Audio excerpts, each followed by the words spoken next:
नमस्कार साथियों जिन लोगों की जमीनों पर अवैध कब्जा है या सरकारी रास्ते पर अवैध कब्जा है या किसी ग्राम सभा की खाद के गड्ढों पर, चकमार्ग पर, तालाब पर या आपकी निजी जमीन पर कब्जा है तो आपके लिए एक बेहतर शासनादेश हम लेके आए हैं जिससे आपका अवैध कब्जा हटे।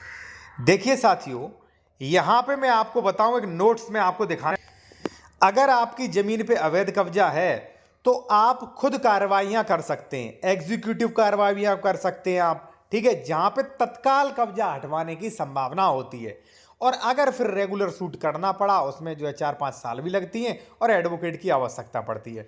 तो आज हम बता रहे हैं तत्काल कार्रवाइयां कैसे करें और उसके बाद हम इस शासनादेश के बारे में जो है वो चर्चा भी करेंगे, ये क्या कहते हैं।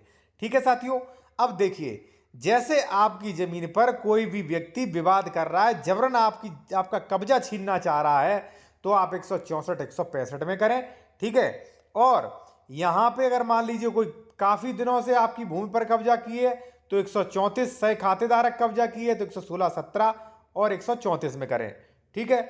और आप 24 में भी कर सकते हैं, सीमांकन वगैरह।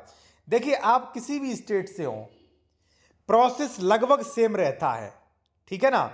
देखिए, अगर मान लीजिए मकान वगैरह है, ठीक है ना, उस पर विवाद वगैरह हो रहा, तब भी आप 164 65 कर सकते हैं, ठीक है। अगर सरकारी जमीन है तो धारा 67 में कर सकते हैं।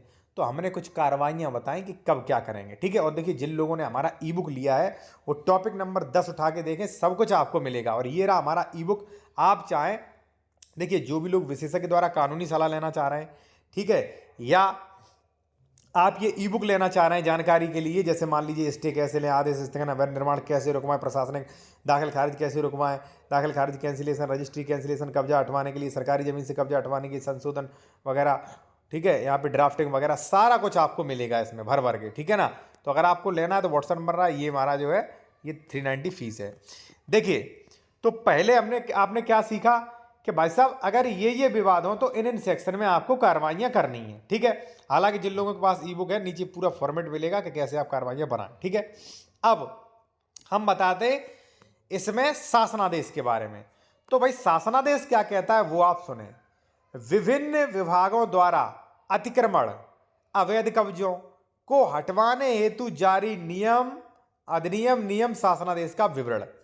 देखिए साथियों, कई बार ऐसा होता है, हम सरकारी जमीन की बात कर रहे हैं यहाँ पे, कि धारा 67 में आदेश हो गया आपकी रोड खाली कराने के लिए, ठीक है भाई, और अभी भी विपक्षी कब्जा करके बैठा है, कोई संज्ञान ही ले नहीं रहा है, तो आप इस शासनादेश का उपयोग करें। क्या कहता है ये? वही कहता है कि सार्वजनिक संपत्तियों पे अगर मान लीजिए कोई भी अतिक्रमण किया है, हटाए जाने के लिए उत्तर प्रदेश राज्य संहिता 2006 धारा 67, ठीक है, नियमावली 2016 67 में संपत्ति अवैध अध्यासन जो है वहाँ पे कलेक्टर द्वारा 5% जुर्माना लगाया जाए और वहाँ से हटवाया जाए, और 447 में जो है उस पर मतलब मुकदमा दर्ज किया जाए। तो आप ये शासनादेश ले जा सकते हैं अधिकारी से, ठीक है कि सर ये देखिए ये शासनादेश रहा, इस पर जो है आप जो है नहीं, अगर वो हटा रहा है तो 447 में FIR करें और बलपूर्वक हटवाएं, ठीक है ना। तो कहने का मतलब है कि अगर आपकी निजी ज़मीनें हैं तो इनमें कार्रवाइयाँ करें, ठीक है, सरकारी ज़मीन है तो इस शासनादेश का वो करें, ठीक है। और देखिए, फिर भी ऐसा होता है, देखिए एक चीज़ आप समझ लीजिए साथियों, कभी भी आपकी ज़मीन पे कब्जा होता है, ध्यान रखना एक चीज़ का, मैं वो चीज़ बताने वाला हूँ जो कोई नहीं बताएगा। कभी भी आपकी ज़मीन पे कब्जा होता है, मान लीजिए यहाँ तक कब्जा किसी ने कर लिया, तो पहले रेगुलर सूट में नहीं पड़ना चाहिए, क्योंकि एग्जीक्यूटिव कार्रवाइयाँ भी हैं, 164 है साथियों, ठीक है, 165 है, अन्य भी प्रशासनिक कार्रवाइयाँ हैं, ठीक है, CRPC में दी गई थी, तो उनमें मत जाएं आप, सॉरी इनमें जाएं डायरेक्ट। और नहीं हट रहा है फिर आप रेगुलर सूट करें, फिर एडवोकेट की आवश्यकता है आप।